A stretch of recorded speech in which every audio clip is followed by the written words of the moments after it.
लक्ष आहे, कोण कोण डोळे बंद करतय, कोण कोण जांभळे घेतय, सगळं लक्ष आहे.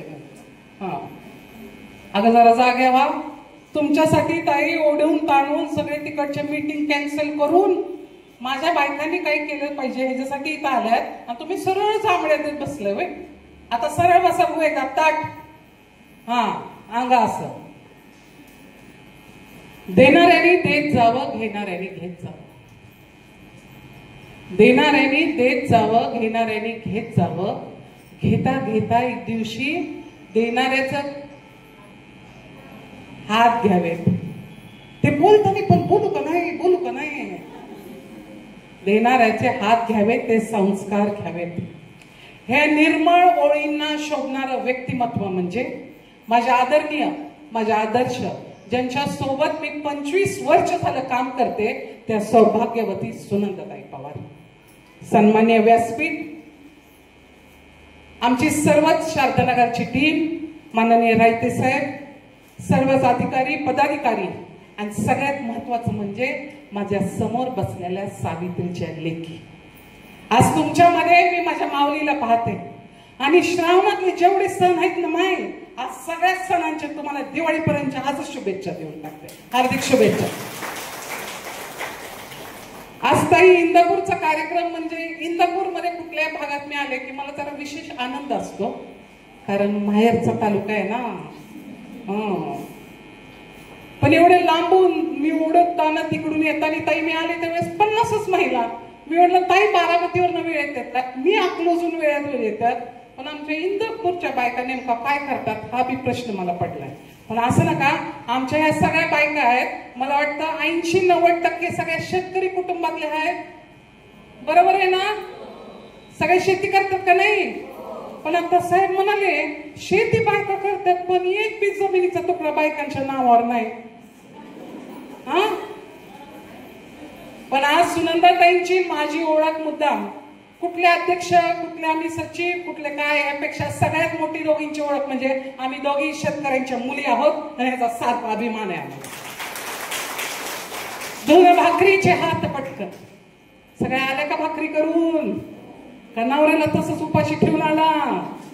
हा नाही तर तुमचं काय खरं नाही बरं का आता घरी गेल्यावर.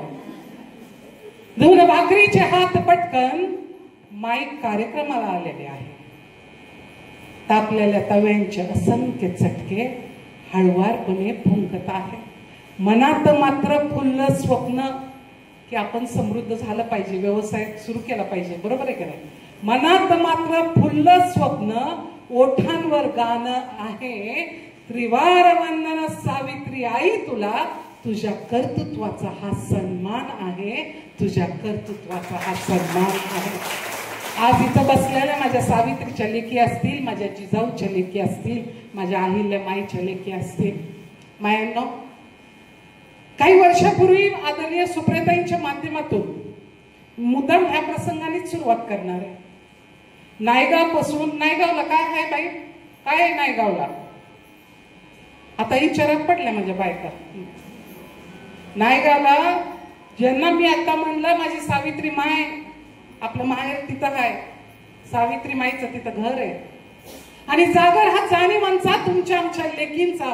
गर्भातली लेक वाचली पाहिजे, गर्भातली लेक शिकली पाहिजे, गर्भातली लेक स्वतःच्या पायावर उभा राहिली पाहिजे. ह्याच्यासाठी तब्बल 5 ते 7 हजार महिला आणि मुली त्या नायगावच्या सावित्रीमाईंच्या घरापासून पुण्याच्या फुलेवाडीपर्यंत आम्ही सगळ्या एका विचाराने त्या भर पावसात आम्ही चालत होतो. पण तो कार्यक्रम सुरू करण्यापूर्वी वास्तविक ते सुप्रियाताईंचा कार्यक्रम होता आणि त्यावेळेस राष्ट्रवादीचे सगळे अधिकारी पदाधिकारी सगळे मंत्री तिथं त्या व्यासपीठावर होते. पण सुनंदाताई कधीच कुठल्या राजकारणात रमल्या नाही आणि त्या व्यासपीठावरती कधीच बसल्या नाही. ताई आणि मी दोघी आमचे चप्पल बूट काढून सावित्री माईंच्या घरामध्ये आम्ही दोघीच कार्यक्रम, एवढा मोठा भव्य कार्यक्रम त्या शामियान्यात चालू होता. पण ताई आणि मी त्या सावित्री माईंच्या घरात गेल्यानंतर त्या सारवलेल्या भिंतीवरती सुनंदाताई असा हात फिरवत पुढे चालल्या. त्यांच्या मागं मी हळूहळू 15-20 मिनिटं त्या घरात होतं, पण एक शब्दही आम्ही दोघी एकमेकींशी बोलल्या नाही. त्या भिंतीच्या मातीच्या कणामध्ये आजही कुठेतरी सावित्रीमाईंचा संस्कार जिवंत आहे असा स्पर्श तो जाणवतो.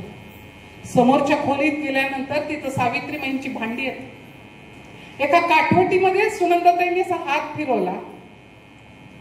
त्या भांड्यांना ज्यावेळेस आपण स्पर्श करतो त्यावेळेस हे ध्यानात येतं की सावित्रीमाई त्यांच्या आई किती प्रतिकूल परिस्थितीत तिथं जगल्या असतील. त्या जात्यावरती काय म्हणून दळलं नसेल, त्या अन्नामध्ये नेमका काय संस्कार केला असेल आणि त्या सावित्रीमाईंनी त्या अन्नातून काय कसं स्वतःचं नाव केलं असेल हा विचार तिथं आल्याशिवाय राहत नाही मायांना. समोरच्या खोलीत आल्यानंतर तिथं सावित्रीमाईंचा अत्यंत असा देखणा फोटो होता. त्या फोटोची खालची माती घेऊन सुनंदाताईंनी मी कपाळाला लावल्यानंतर ताईंची डोळे गच्च पाण्याने भरलेले, माझे डोळ्यातले अश्रू वाहू लागले. माझ्यासाठी ते भंडारापेक्षाही पवित्र माती होती, कारण ती माझ्या सावित्री आईच्या घरातली होती.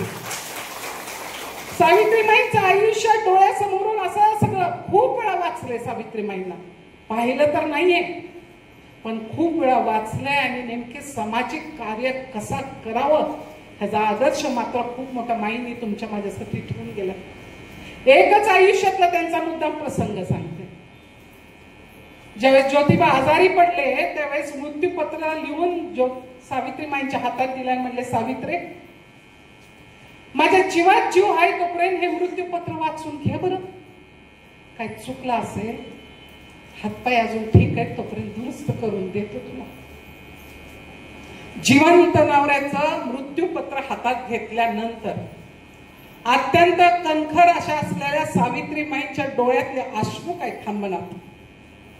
त्यावेळेस ज्योतिबा चारच खूप महत्वाच्या ओळी बोलतात. म्हणतात, सावित्रे परमेश्वराने तुला संवेदनाचं लय मोठं दान दिले ग सावित्रे.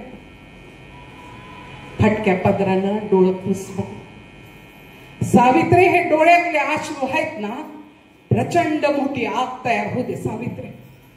ह्या आगीतून ज्यावेळेस तुझ्या महिला बाहेर पडतील ना, सोन्यावानी चकाकतील. मुलींना आणि स्त्रियांना गुलाम करून टाकणारी इथली समाज व्यवस्था आहे ना सावित्रे, जळून खाक होऊ दे सावित्रे. लेकी खऱ्या अर्थाने शिकतील, सवरतील, मोठ्या मोठ्या हुद्द्यावर काम करतील ना सावित्रे. हा काटेरी मार्ग दिसतोय ना, हा काटेरी मार्ग तुझ्याच महिला स्वतःच्या पायावरती उभा राहून हाच काटेरी मार्ग राजमार्ग बनवल्याशिवाय राहणार नाहीत ग सावित्रे. राजमार्ग बनवल्याशिवाय राहणार नाहीत. आणि ज्यावेळेस मी स्वतः राष्ट्रपती भवनामध्ये कार्यक्रमाला गेले होते, देशाचं सर्वोच्च पद बायांनो हे राष्ट्रपती पद आहे. आणि ज्यावेळेस राष्ट्रपती दिवसाची सुरुवात करतात ना, कधी दिल्लीला जायचा योग आला तर त्या सुरुवात कधीतरी जाऊन बघा. राष्ट्रपती ज्यावेळेस बाहेर येतात त्यांच्या घरातून, त्यांना हजारो अधिकारी ज्यावेळेस मानवंदना देतात ना, अक्षरशः अंगावर शहारे येतात. आणि ज्यावेळेस मी तिथं होते त्यावेळेसच्या राष्ट्रपती म्हणजे महामहिम प्रतिभाताई पाटील होते. ती मानवंदना घेऊन प्रतिभाताई पाटील इतक्या IT हजारो अधिकारी अशा चालत ज्यावेळेस माझ्या जवळ गेल्या, क्षणभर डोळे बंद केले. 200 वर्षानंतर 250 वर्षानंतर का होईना, पण माझ्या ज्योतिबांचं, माझ्या सावित्रीमाईचं स्वप्न कुठंतरी साकारू लागलेलं आहे. त्या दिल्लीच्या राजपथावरतून महाराष्ट्राच्या मातीत जन्मलेल्या महामहिम राष्ट्रपती प्रतिभाताई पाटील चालत येत होत्या. तो क्षण मी अनुभवला. आनंद तर खूप झाला, पण त्यापेक्षा महत्वाचं मी स्त्री असल्याचा, मी मुलगी असल्याचा मला प्रचंड अभिमान वाटला. इथं बसलेल्या प्रत्येक माईला मला सांगायचं, आज आम्ही सगळ्यातही आपण सगळ्या ग्रामीण भागातल्या आहोत.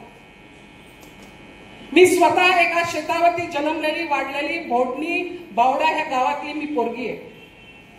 मी ज्या वेळेस माझ्या आईला लहानपणी पाहिलेले, आज मी तुमच्या रूपातल्या ज्यावेळेस माझ्या ग्रामीण शेतकरी कुटुंबातल्या आया पाहते, त्यावेळेस सगळं घर झोपलेलं असतं, पण पहाटे 4 वाजता एक ग्रामीण शेतकरीची बाई उठलेली असते.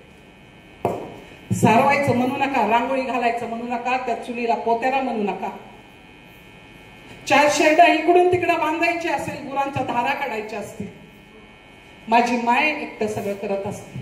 माझी माय एक बाजूला धुणं धुत असते, एक बाजूला भांडी घासत असते, एक बाजूला भाकरी करत असते, एक बाजूला तव्यावरती चपाती टाकलेली असते. माझी माय लेकरांचा सगळा डबा तयार करत असते, लेकरांना शाळेत धाडत असते. माझी माय सासूला काय पाहिजे, सासऱ्याला काय पाहिजे, नंदेला काय पाहिजे, सगळ्या घरदाराचं बघते. सगळ्या घरदारीकडे गेल्यानंतर टोपल्यात स्वतःसाठी काय आहे का नाही हे बी बघत नाही. जे शिळा भाकर असेल ते घ्यायचं, त्याच्यावरती तेल टाकायचं, तेलावर तेल असेल ठीक आहे, नसेल पाणी टाकायचं, ते फडकं बांधायचं, टोपल्यात घ्यायचं. 4 गुरं एका हाताला, एका कमरेवरती लेकरू. माझी माय उन्हाळा बघत नाही, पावसाळा बघत नाही. माझी माय थंडी बघत नाही, वारा बघत नाही. माझी माय दिवसा बघत नाही, रात्र बघत नाही, इचू बघत नाही, काटा बघत नाही, साप बघत नाही. माझी माय शेतात जाते. माझी माय प्रत्येक बी पेरताना फक्त बी पेरत नाही, तर माझी माय लेकरा बाळांसाठी स्वप्न करते. माझी माय संध्याकाळी घरी येते.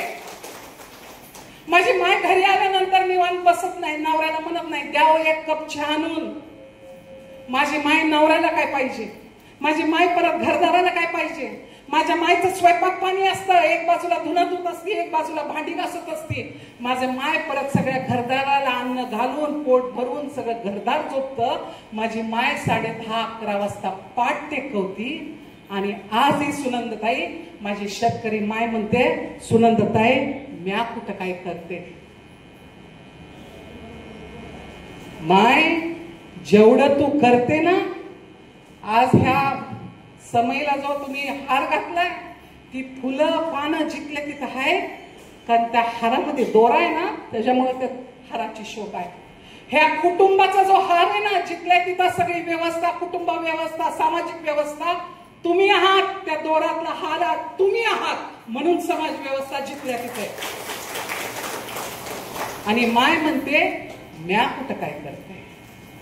मायांनो, ह्या कोविड नंतर खरं तर नुसता आजार होऊन गेला नाही, ह्या आजारी सुद्धा खूप काही गोष्टी आपल्याला शिकवून गेला. जगायचं कसं हे सुद्धा शिकवून गेले. ज्या कुटुंबात अक्षरशः सुनंदाताई आणि आम्ही कर्जत जामखेडमध्ये सांत्वन भेटीसाठी गेलो होतो, ज्या कुटुंबात महिलाच्या महिला गेल्या, कुणाच्या बायको गेली, कुणाची आई गेली, कुणाची चुलती गेली, कुणाची आई गेली, कुणाची भाऊजी गेली, आत्या गेली, मावशी गेली, कुटुंबातल्या अक्षरशः सगळ्या महिला गेल्या. अशा कुटुंबात ज्यावेळेस सुनंदाताई पोहोचल्या, पुरुषासारखे पुरुष सुनंदाताईंसमोर बसून धाय मोकळून रडले. म्हणले ताई, बायको होती तोपर्यंत तिने बीपीची गोळी घेतली का नाही एकदा बी विचारलं नाही. पोरी कुठल्या शाळेत जातात हे बी माहित नव्हतं. आईला कधी साडी चोळी घ्यायचं हे बी कधी मोठापणे घेतलं नाही. आज कुटुंबातल्या बायका गेल्यानंतर शेजार पाजारून कोणीतरी 2 भाकरी दिले, 1 भाकरी 1 दिवस खायची, दुसरी भाकरी दुसरे दिवस खायची. एखादी जास्त भाकरी आली तर अक्षरशः आम्ही वाळवून खातोय. बायको गेल्यानंतर बायकोची किंमत वाटू लागली ताई. बायका नाही तर घर आणि आमचं अंगण ओसड पडलंय. बाई बायकांनो, तुम्ही जायची वाट बघायची नाही. तुम्ही आहात तोपर्यंत कुटुंबामध्ये समाजामध्ये तुमचा सन्मान झालाच पाहिजे, तुमचा सन्मान झाला पाहिजे. पण सन्मान होण्यासाठी आपण नेमकं कसं वागतोय, आपण काय करतोय, स्वतःला किती सन्मानित करतोय ह्याचा आज विचार करायचा आहे. नगरे सर आणि आमचे साळुंके सर गेले 8 दिवस झाले तुम्हाला सगळ्यांना फोन करतात, या ग तायांनो, या ग बायांनो. बायकांनी म्हणायचं मी ह्याच मी विचारते मग तुम्हाला सांगते. मला वाटतं स्वतंत्र मिळवून सर राहते सर किती 88 वर्ष झाले. 2 दिवसावर झेंडावंदन आहे, स्वतंत्र आपण साजरा करतो म्हणे. आज मला प्रश्न विचारायचा आहे, खरं विचाराने तुम्ही स्वतंत्र झालाय का? हक्काचा मोकळाचा श्वास घेऊ शकता का? हक्काचा निर्णय घेऊ शकता? स्वतःच्या घरात मत मांडू शकता? अहो 100 रुपये रिचार्जचे मागायचे, नवऱ्याला आपण दिवस म्हणतो अहो द्या की 100 रुपये, फोन रिचार्ज करायचा आहे. सुखासुखी मिळतात का हो बायांनो? 100 टोमणे असतात आमच्या बायकांना. आणि तू काय स्वतःला राष्ट्रपती समजती वय, गावची सरपंच झाले वय, आणि तुला काय गावकी करायची काम? तू काय साहेबीन झाली का? कशाला तुला लगेच मोबाईल पाहिजे? 100 रुपयासाठी एवढे टोमणे? हा, ज्या हसल्या त्यांचं पटलं वाटतं माझं. हा, सगळ्या तालुक्यातून सुनंदाताईं सोबत मी फिरतीये.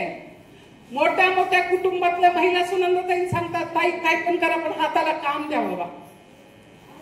बायकांनो, हक्काचा मी तुम्हाला मुद्दाम प्रश्न विचारते. स्वतःचे निर्णय तर घेऊ शकत नाही, स्वतः काय कमवत नाहीत, 100 रुपयासाठी 100 टोमणे. पण आरोग्याची गोष्ट मागाशी ती आमची पूजाताई तुम्हाला किती तळमळीने सांगत होते. अहो, तुमच्या आरोग्यासाठी आरोग्य धडधाकट असेल तर 100 व्यवसाय आपण उभा करू, पण आरोग्याचं आपलं ठीक नाही. आज मी विचारते, किती वर्षात स्वतःला डिंकाचा लाडू करायचाय म्हणून कुठून खाल्लाय बायानो? सांगाच, खरं सांगायचं नाही. बरं, डिंकाचा लई मोठं व्याप असतंय, शेंगदाण्याचा लाडू तरी आज आमच्या नगरे सरांनी दिलाय म्हणून त्या हक्काने खाणार आहे. हा, एक गोष्ट हक्काने खायचं म्हणलं तरी ताई आम्हाला स्वतंत्र नाहीये. गेल्या वर्षापूर्वी एक केस होती. एक मुलगी माझ्याकडे शिकायला आली होती. तिचा बाप मला एवढा सांगून गेला, सविताताई माझी मुलगी शिकली नाही तरी चालेल पण आनंदात तुमच्या सहवासात राहायला पाहिजे. ती पोरगी महिनाभर रडत होती, महिनाभर दररोज एक कारण सांगत होती. ताई, घोटी ह्या गावची सोलापूर जिल्ह्यातली ती पोरगी, वर्षा नावाची पोरगी, साधं चपाती तिला खायचं म्हणलं तरी घरच्या सासवा सांगायच्या की भाकरी बायकांनी खायच्या, चपात्या फक्त पुरुषांनीच खायच्या असत्या. ती पोरगी शी चपाती ब्लाउज मध्ये निकर मध्ये घेऊन जाऊन उसामध्ये खात होती. हे स्वतंत्र कथा आहे आपलं. अकलूज मधली एक महिला, एक मुलगा आणि मुलगी, 2 मुलं जन्माला घातली. मुलगी सारखी आजारी पडते. मी तिला फोन करून विचारला, माझी स्टुडंट होती, म्हणलं अगं मुलगी का सारखी आजारी पडते? मुलाला काय होत नाही, मुलीचा काय प्रॉब्लेम आहे? तुला आर्थिक अडचण असेल तर सांग, मी मदत करते. म्हणली ताई खरं सांगू का, सासू म्हणते जुळे झालेत बरं का, एक मुलगा आणि एक मुलगी, वंशाचा दिवा म्हणून त्याला पाजत जा, पोरीला पाजायची काय गरज नाही. हे स्वातंत्र्य का?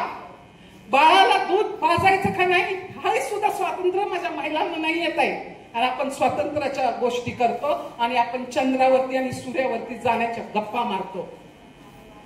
बायांनो, स्वतःच्या तब्येती एक पहिल्या महत्वाच्या आहेत, मग स्वतःचे निर्णय आणि मग स्वतःचे व्यवसाय. इथं बसलेल्या सगळ्या महिलांना मला सांगायचंय, किती जणींनी हेमोग्लोबिन चेक केलंय? माझ्या महिलांचं हेमोग्लोबिन ताई 5, 6, 7, 8 त्याच्यावरती असूच शकत नाही. बरोबर आहे का? किती वर्षापूर्वी तुम्ही तपासणी केल्या? आज माझी माय दिवसभर शेतामध्ये राबते, ते कुटुंबासाठी राबते. पण किती तरण्या ताट्या महिला ज्यावेळेस पटकन आपल्यामधून निघून जातात आणि सुनंदाताई विचारतात नेमकं काय झालं, त्यावेळेस महिला म्हणतात की अहो नाही, ती ना बीपीची गोळी होती ताई, पण ती घेतच नव्हती. 100 रुपयाची बाब तायांनो, पण बीपीची गोळी, थायरॉइडची गोळी, शुगरची गोळी हे वेळच्या वेळ आपण घेतल्या पाहिजेत, हे महत्वाचे आहे. किती जणी अशा प्रकारे जगतात, सोडून द्या. कितीतरी महिलांना मगाशी पूजाने सांगितलं, महिन्यातून 2-2 वेळा पाळी येते, अंगावरतून इतकं जात असतं. माझी माय थकलेली असते, दिवसभर गरगरत असतं, चक्कर येत असते, टाचा दुखत असतात. माझ्या महिलांच्या स्तनामध्ये सुनंदाताई गाठी असतात, माझ्या महिलांच्या अवघड ठिकाणी गाठी असतात. आणि ह्या महिला लाजून काजून कुणाला सांगायचं, कसं जाऊ, किती खर्च येईल, कुठं जाऊ. आता LICच्या अधिकाऱ्यांनी सांगितलं LIC करणं किती महत्वाचं आहे. आणि मिस्त्रीसाठी तुम्ही 100 रुपये घालवाल, पण LICचे 20 रुपये घालवण्यासाठी 10 वेळा तुम्ही विचार करा. स्वतःचा आजपासून विचार करा. मला जगायचंय चांगलं. अरे तुम्ही गेल्यानंतर नवऱ्याला दुसरी बायको मिळते, वर्षाच्या आतच गडी दुसरं लग्न करतोय, सासूला दुसरी सून मिळते, पण लेकरांना हक्काची रक्तमासाची आई मिळत नाही, हे ध्यानात ठेवा. म्हणून स्वतःची काळजी घ्या बायांनो. स्वतःचे निर्णय स्वतः घेतले पाहिजेत, स्वतःच्या पायावरती आपण उभं राहिलं पाहिजे. सोलापूर जिल्ह्यातल्या सगळ्या पोलीस कमिटीज वरती मी काम करते. ज्या महिलांना हाताला काम नाहीये, जे महिलांचा स्वतः विचार मांडू शकत नाही, जे स्वतःचा हक्काचं काही करू शकत नाही, अशाच महिलांना समाजामध्ये आणि कुटुंबामध्ये सगळ्यात अधिक त्रास आहे. आज समृद्ध अभियान काढण्याची काय गरज आहे सुनंदाताईंना? सुनंदाताईंची इच्छा आहे फक्त कर्जत जामखेड नाही तर इतरही तालुक्यामधले महिला, मी म्हणते ह्या बसलेल्या 100-150 महिलांमध्ये 50 महिलांच्या डोक्यात जरी प्रकाश पडला ना, सुनंदाताईंना त्यांचं काम सार्थक झालं पाहिजे. वन करून इथपर्यंत येऊन प्रत्येक 2-3 दिवसाला एक कार्यक्रम चालू आहे ताईंनो. कशासाठी? मुलींच्या शिक्षणाचे कार्यक्रम वेगळे चालू आहेत, महिलांच्या हाताला कामाचे कार्यक्रम वेगळे चालू आहेत. का व आम्हाला काही कामधंदे नाहीत? हे जर डोक्यात प्रकाश पडत, ज्या ती सुनंदाताई पवार इथं इंदापूरमध्ये येतात त्यावेळेस तुम्ही किती अलर्टपणे इथं निवांत झोपा काढताय, जांभळ्या देताय. तुम्ही म्हणलं पाहिजे ज्या ती सुनंदाताई इथं आल्यात निश्चितपणे काहीतरी वेगळं घडणार आहे आणि त्या संधीचं सोनं आपण घेतलं पाहिजे. शेतकरी कुटुंबातल्या महिला म्हणतील, अहो ताई आम्ही आज आलो का नाही, आमचा रोजगार बुडला बाबा. अहो मी म्हणते 200 रुपयाचा रोजगार बुडला असेल पण 2 लाखाचा तुम्हाला पुढचा फायदा मिळत असेल, ह्याचाही विचार आज केला पाहिजे आपण सगळ्यांनी. आणि शेवटी येत असताना, कारण माझ्या आधी भरपूर जण बोललेले आहेत, पण शेवटचा एक विषय मी घेणार आहे की सगळ्या गोष्टीचं आपल्याला स्वातंत्र्य आहे पण मुलीला जन्माला घालायचं स्वातंत्र्य सुद्धा आज आम्हाला नाहीये. यत्र नारीस्तु पूजन्ते रमन्ते तत्र देवता. जिथं महिलांचा सन्मान केला जातो, जिथं महिलांच्या हाताला काम दिलं जातं, जिथं महिलांना 2 गोष्टी चांगल्या सांगितल्या जातात, अशा ठिकाणी परमेश्वराचा वास असतो, परमेश्वराचा साक्षात्कार होतो. हेच ते पवित्र ठिकाण, हीच तुमची आमची जन्मभूमी, कर्मभूमी, ज्याच्या सत्व रक्षणासाठी हजारो भारतीयांनी बलिदान दिले. अशा भूमाताला आपण सर्वोच्च शक्ती मानतो, अशा भूमाताला आपण भारत माता म्हणून गौरवतो, कारण भारत माता एक स्त्री आहे. छत्रपती शिवरायांच्या मनावर संस्कार करणाऱ्या छत्रपती जिजाऊ ह्या सुद्धा एक स्त्री आहे. क्षत्रिय धर्मतेव ठेवून त्यांना राजपद देणारी माता कुंती ह्या सुद्धा एक स्त्री आहे. शिक्षणासाठी अहोरात्र काम केलेल्या सावित्रीबाई फुले ह्या सुद्धा एक स्त्री आहे.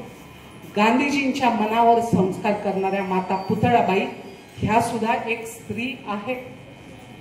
आकाशात झेप घेणारी कल्पनाताई ही सुद्धा एक स्त्री आहे. गंगे मातेला जे आपण गंगेत जाऊन स्नान करून आपलं पाप धुण्याचं कर्म करतो, ती गंगा माता ही सुद्धा एक स्त्री आहे. तुमच्या आमच्या गोट्यामध्ये ज्या गायीमध्ये 33 कोटी देव आहेत, ती गोमाता ही सुद्धा एक स्त्री आहे.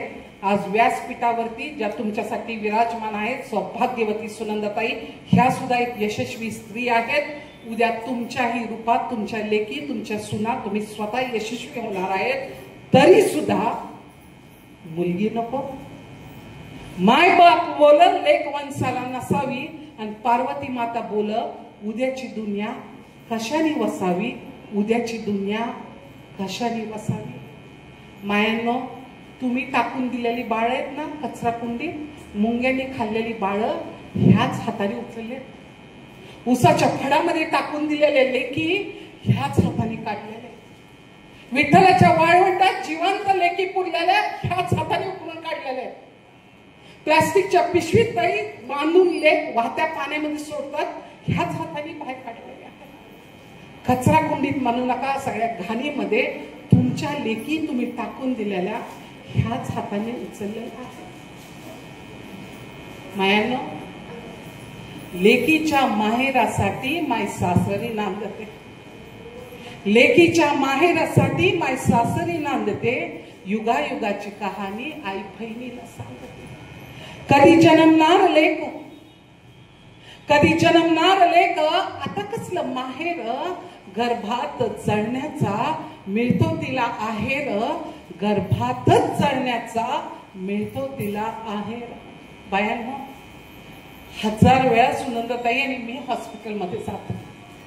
त्यातलं सगळ्यात घाणेरडं वॉर्ड जर कुठला असेल, जळालेले रुग्ण जिथं पडलेले असतात ना,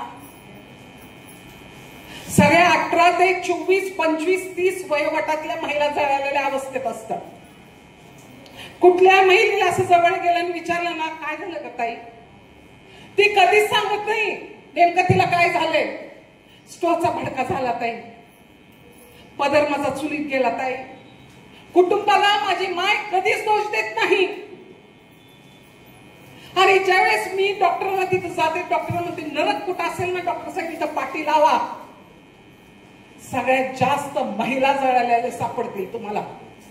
पुरुषांच्या अंगावर कधीच भडका होत नाही. त्या 26 नंबरच्या कॉटच्या पेशंटवर ज्याच्यामुळे खरं तर मी काम करायला लागले. पूर्ण जळालेली लग्न अवस्थेत ती बाई, मुलगी 16 वर्षाची पण नव्हती. 5वा महिना गरोदर, नग्न अवस्थेत तिथं. अहो साधी काळी पेटी आपल्याला पेटली तर 10 वेळा दिवसभर आपण बोट धरून बसतोय. ती पोरगी 85% भाजलेली, पोटावरती हात ठेवून म्हणते काही बी झालं तरी बाळा तुला वाचवल्याशिवाय राहणार नाही.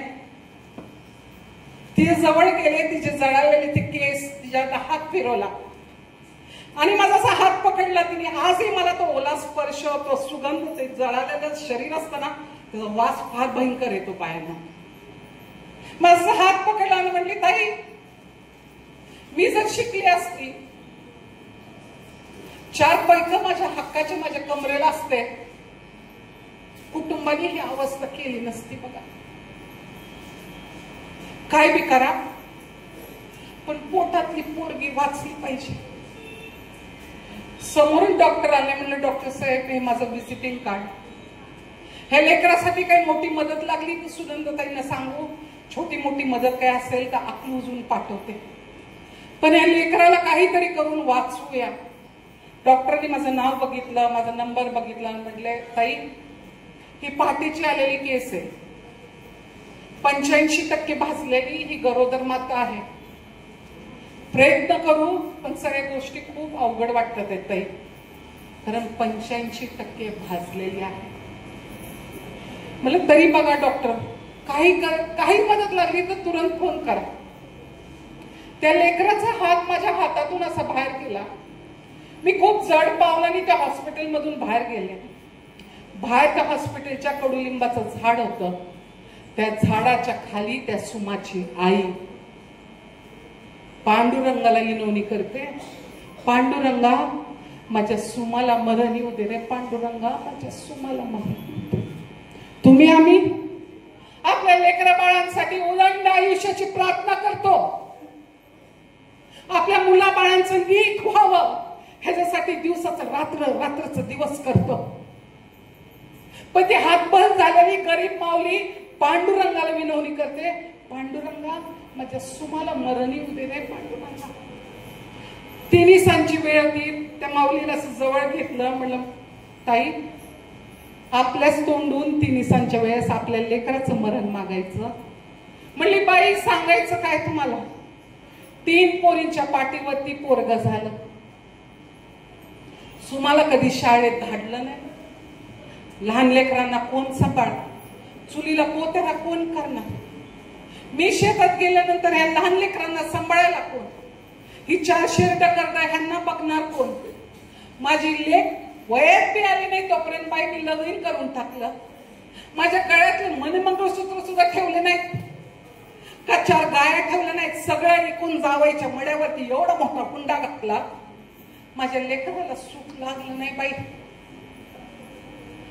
पहिल्याच पाळीवरती ती पोरगी गरोदर राहिली काय, कुठंतरी तपासले असतील. पोरगी आहे म्हणल्यानंतर सासूनी रॉकेलचा डबा ओतला आणि नवऱ्याने काडी ओढली. त्या माऊलीचं एवढंच म्हणणं होतं की माय माझी लेक कापरावानी नाजूक होती.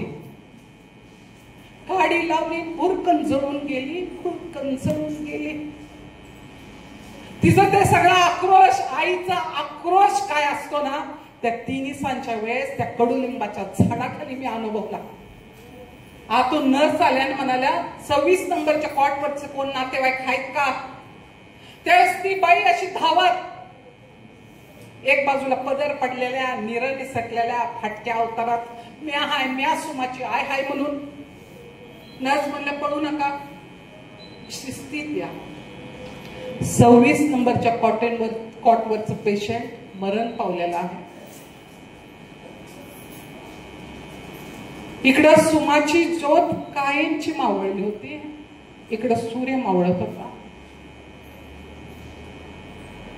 मावळत्या सूर्याला नमस्कार केला आणि म्हटलं, सूर्यदेवता, इथून पुढे सुनंदाताई पवार आणि सविता वोरा स्वतःच्या कुटुंबासाठी कुठंच आणि कधीच नवस बोलणार नाहीत.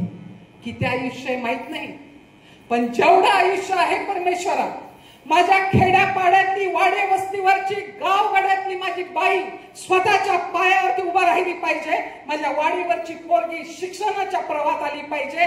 बस एवढंच काम करण्याची ताकद दे. तो एकच विडा उचललेला त्या दिवशी संध्याकाळी 25 वर्ष झालं आज तागायत सातत्याने महाराष्ट्रभर फिरत आहे, फक्त तुमच्यासाठी. मायांनो, आता तरी डोळे उघडा सगळ्यांनी. आपण जन्माला आलो त्यावेळेस आपल्याला फक्त श्वास असतो, नाव नसतं. आयुष्याच्या शेवटी ज्यावेळेस तुमच्यातल्या 4 जणी खांदा देऊन मला नेतील, त्यावेळेस मात्र तिथं माझा श्वास नसणार आहे. तिथं असणार आहे ते फक्त नाव. ते नाव कसं घेतलं पाहिजे आयुष्याच्या शेवटी, ह्याच्यासाठी तुम्ही आम्ही छोटी मोठी स्वतःच्या हक्काची, स्वाभिमानाची कामं केली पाहिजेत आणि खऱ्या अर्थाने समृद्ध झालं पाहिजे. वेळ नाही गेली अजून, हात देते तुला. वेळ नाही गेली अजून, हात देते तुला. मारू नको गाई. गर्भातल्या लेकीला तर नाहीच नाही, पण स्वतःच्या विचाराला सुद्धा वेळ नाही गेली अजून, हात देते तुला. मारू नको गाई. देश घडवायचा आहे तुला, देश घडवायचा आहे तुला. इथं बसलेल्या सगळ्या सावित्रीच्या लेकींना इथून पुढे परिप्रकाशित ग्रह नाही तर स्वयंप्रकाशित इथली बसलेली इंदापूर तालुक्यातली सगळी महिला स्वतःच्या पायावरती उभा राहून, सुनंदाताई जसं म्हणतात, सविता बायका किती पैसे कमवतात हे महत्वाचं नाही, पण समाजामध्ये तुम्ही किती